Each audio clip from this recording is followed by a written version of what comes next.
Nader El-Hammami, enseignant-chercheur à l'Université de Carthage en Tunisie.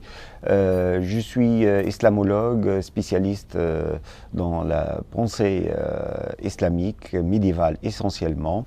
Et je travaille depuis des années sur l'intersection entre l'histoire et l'imaginaire, mais aussi sur les études coraniques. Pour cette intersection entre l'imaginaire et l'histoire, j'ai publié des travaux sur l'image des compagnons de prophètes dans l'imaginaire islamique. Ainsi, j'ai travaillé sur la loi normative islamique et je suis co-éditeur de livres qui s'appellent Le Coran, la Vulgate et ses lectures en arabe en 4 tomes, et c'était en 2016.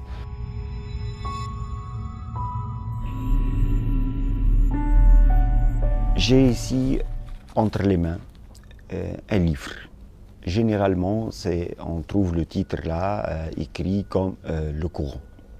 Mais c'est une notion vraiment, si on peut l'examiner scientifiquement et rigoureusement de point de vue historique, c'est pas une notion très précise. Parce que le Coran a passé par un processus de canonisation, et ce qu'on a dans les mains ici, c'est pas le Coran, parce que ça reflète à la phase orale, mais ce qu'on a, c'est le livre du Coran, en effet, et je peux ici, par exemple, présenter la structure de ce livre de Coran brièvement, comme ça, parce qu'on a dans ce livre-là, généralement, on a 114 chapitres appelés sourates, et ces 114 sourates sont généralement organisées dans ce livre de 1 jusqu'à 114, et comme vous pouvez le voir ici, la structure de chaque sourate, on peut prendre la première sourate. On a généralement dans le livre du Coran le nom de la sourate, et on a par l'occasion parfois des noms différents pour la même sourate, mais maintenant on utilise actuellement le même nom.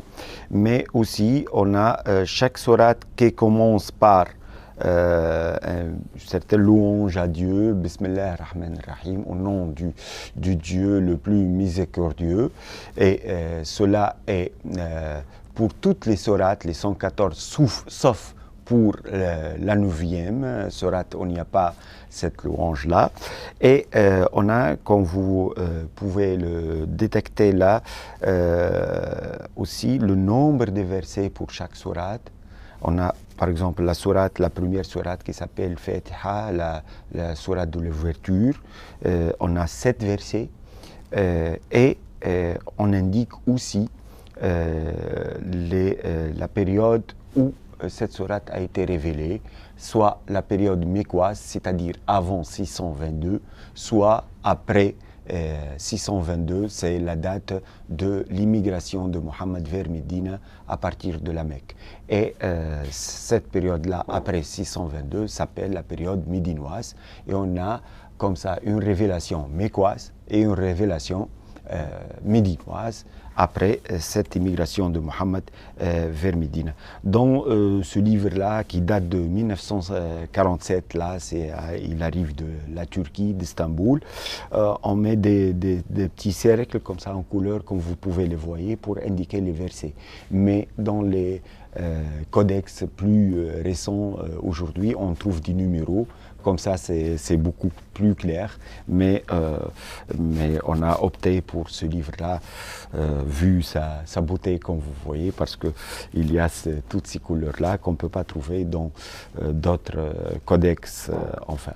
Donc, j'ai commencé par cette présentation matérielle du Coran, tout en indiquant que vraiment, ce n'est pas le Coran, parce que le mot Coran en arabe, étymologiquement, est dérivé du mot Coran. On le traduit par Coran, mais c'est vraiment le mot arabe Qur'an qui se dérive du racine arabe qara'a, et le mot qara'a en arabe, ça donne le mot lire ou réciter.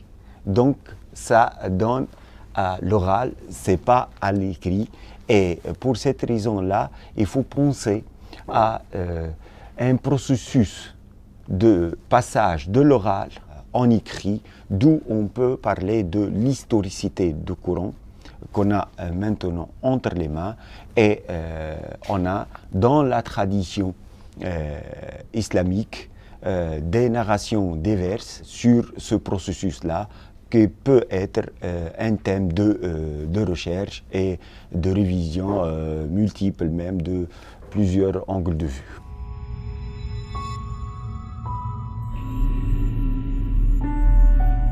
Travailler sur le processus historique du Coran et ce passage-là de l'oral à l'écrit peut se baser sur la critique des narrations islamiques qu'on a dans les livres des sciences coraniques ou l'historiographie islamique ou les livres de hadith ou autres manuels. La remarque qu'on peut donner ici, c'est que ces narrations sont multiples, diverses et peu harmonieuses, souvent contradictoires aussi. Donc je vais me contenter là de quelques illuminations sur une des narrations les plus répandues, même la plus orthodoxe, c'est-à-dire qui est près de la pensée sunnite, de l'islam sunnite, si on peut le dire. Donc cette narration nous informe que le prophète Mohammed n'a pas laissé vraiment un livre écrit qui regroupe les sourates du Coran. Ce Coran-là était à l'époque de Mohammed écrit ou mémorisé, écrit pas dans sa totalité, il était éparpillé sur des matériaux primitifs même, et jusqu'à sa mort. Et durant le califat du premier calife de Mohammed, qui était Abu Bakr, c'est-à-dire un an et demi après la mort de Mohammed, un soldat, un émir de militaire, a remarqué qu'il y a vraiment des divergences entre les musulmans concernant les lectures du Coran, et chacun d'eux avait son propre Coran. Alors il a écrit au calife et il a demandé ce qu'on appelle la première collecte du Coran, et c'était fait à partir de Mus'haf, codex personnel de Hafsa, qui était la veuve de Mohammed et la fille du deuxième calife après, qui était Omar, et sans imposer ce codex-là comme un codex officiel pour tous les musulmans. Après 19 ans de la mort de Mohammed, on va avoir une deuxième collecte qu'on peut la qualifier de plus officielle.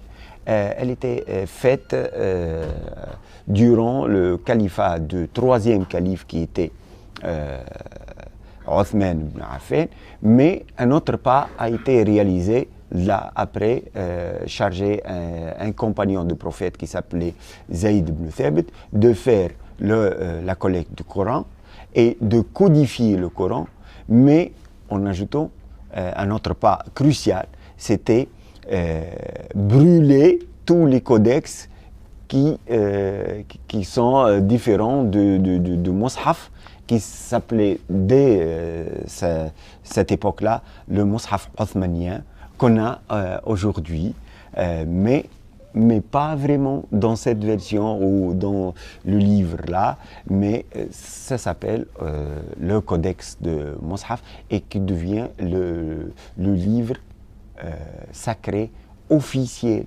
pour les musulmans. Et le fait de brûler les autres codex nous a fait perdre vraiment toutes les autres variantes du Coran qu'on trouve dans la littérature islamique, qui en a des indices qu'il existait, mais cette décision de troisième calife n'a pas passé comme ça inaperçu ou sans contestation parce qu'il y avait des compagnons de prophètes qui ont pris la fuite avec leur codex, notamment Ibn Mas'ud en Irak, et il y a Ubay ibn Ka'b pour la Syrie, et les opposants de Othman l'ont qualifié de mécréant avec cet acte-là, cette codification du Coran, et l'ont assassiné.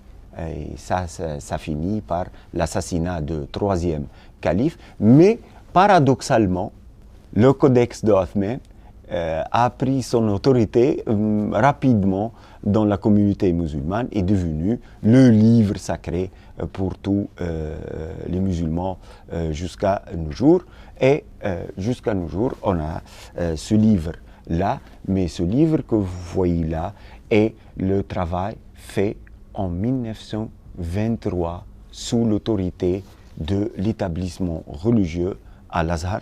Et ce qu'on lit maintenant dans les milieux islamiques ou autres, c'est vraiment le travail fait en 1923, c'est pas avant. Avant, c'était d'autres situations qui étaient le sujet de plusieurs recherches, soit parmi les musulmans, soit parmi les occidentaux.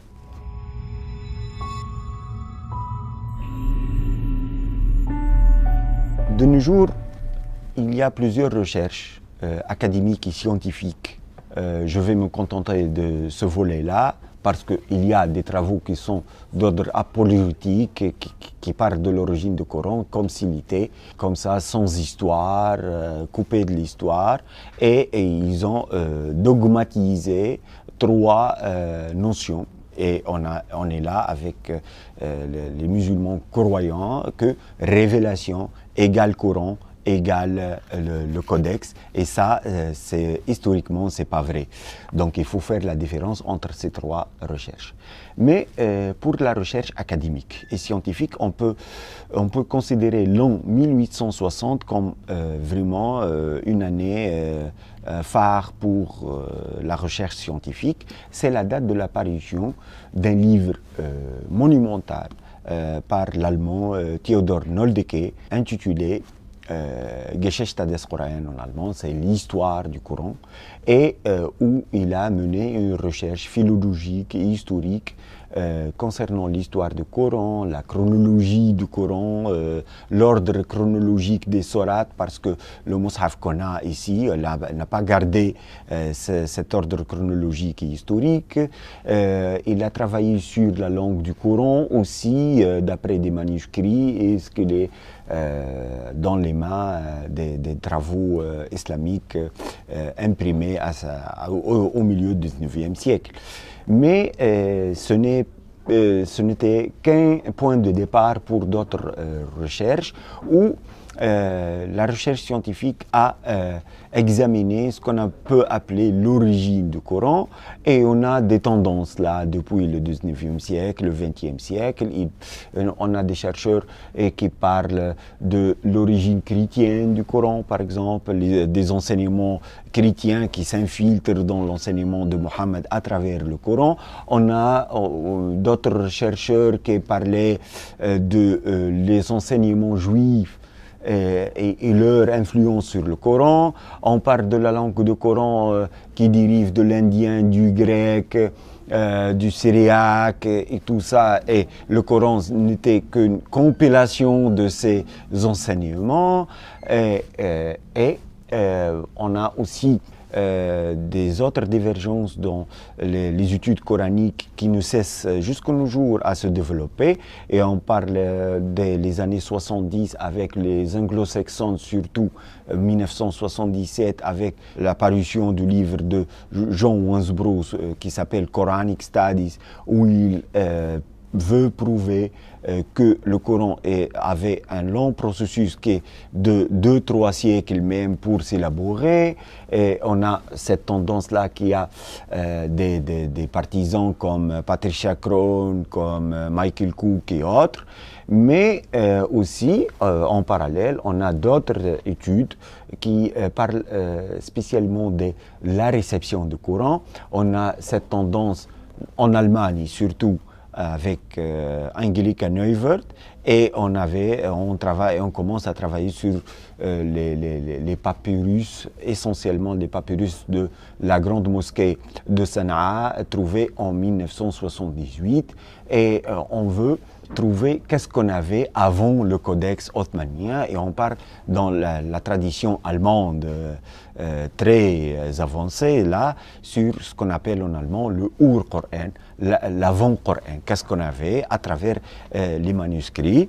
Et après, dès les années 2000 ou avant un petit peu, on travaille plus sur les papyrus, sur même on appelle le Coran des pierres, sur la recherche et les fouilles archéologiques essentiellement, avec les historiens, et le travail sur le Coran devient de plus en plus interdisciplinaire entre historiens, anthropologie, les archéologues, les connaisseurs des manuscrits ont fait des comparaisons, et on a vu la naissance des grands travaux là, notamment le Corpus Coranicum à Berlin.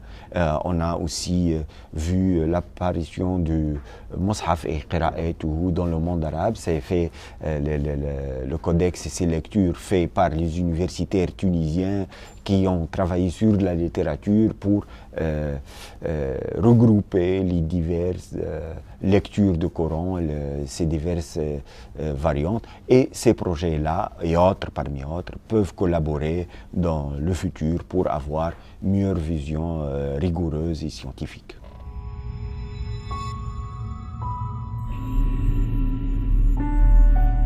On parle aujourd'hui aussi de la place du Coran dans la communauté musulmane, dans les pays aussi occidentaux où on a la communauté islamique qui suite à des immigrations, des vagues d'immigration, la place des musulmans aussi en Occident à travers le Coran, et donc le statut du Coran et sa place diffèrent d'un cadre à un autre, d'une société à un autre. Pour la société musulmane, le Coran n'a pas perdu sa place comme un livre sacré, comme un livre qui domine, voilà, dans la conscience, même si on peut discuter sa place pour la législation et la loi et tout ça, vraiment au niveau pratique, il est resté pas vraiment comme on le croit, que la loi normative islamique se base sur le Coran. Ça, c'est pas vrai, il faut réfléchir sur cette question profondément. Mais on a d'autres utilisations dans le Coran dans la société islamique moderne, parce que les musulmans ne sont pas séparés aux avancées de la science, par exemple. Donc, il y a d'utilisation scientifique de le Coran. Il y a, pour des raisons apologétiques, c'est pas vraiment scientifique ou rigoureuse. Ils cherchent l'argumentation pour trouver, par exemple, les acquis de la science moderne dans ce livre-là, pour prouver son origine divine, par exemple.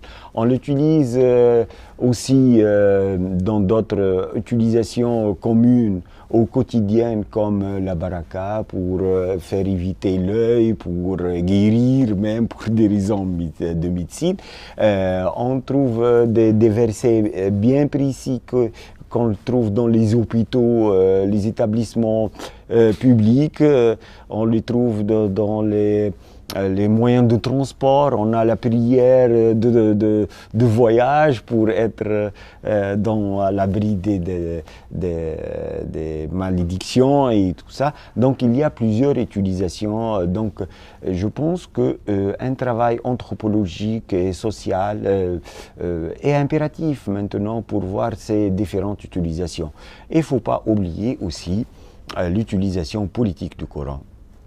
Et je parle de l'utilisation, pas du Coran, parce que dans le Coran, dans tout le texte du Coran, il n'y a pas vraiment une théorie politique ou un régime politique bien défini, ni le califat, ni la République, ni autre. Il n'y a vraiment absolument rien de ça. C'est un travail herméneutique et exégétique qui dit généralement qu'on a une théorie politique dans le Coran. Ce sont des utilisations du Coran. Et voilà, des partis plutôt religieux ou conservateurs qui utilisent le Coran comme un appui pour instaurer un régime précis politiquement et l'imposer sur la société musulmane. Et ça ne fait pas partie vraiment du texte du Coran qu'on a ici. Donc, on peut dire enfin qu'on doit travailler sur l'histoire du Coran, le processus historique. On doit faire la différence entre les concepts qui sont vraiment différents, si on veut être scientifique et rigoureux, tels que révélation, Coran et codex. Ça ne sont pas un processus de dogmatisation qui sont liés. Et pour instaurer un dogme qui dit que ce qu'on a dans le livre est littéralement la parole de Dieu, c'était pas ça dans l'histoire, c'est un dogme religieux ça.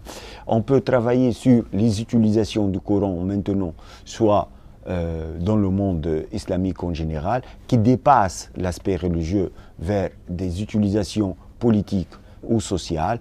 On peut aussi mener des travaux sur les Corans et les tendances qui ont examiné le texte du Coran. Et ces Corans et ces tendances peuvent être aussi le sujet d'un long débat et des longues études pour comparer entre ces tendances-là, que ce soit historiques ou philologiques ou archéologiques maintenant, avec les travaux archéologiques qui sont, à mon avis, très importants.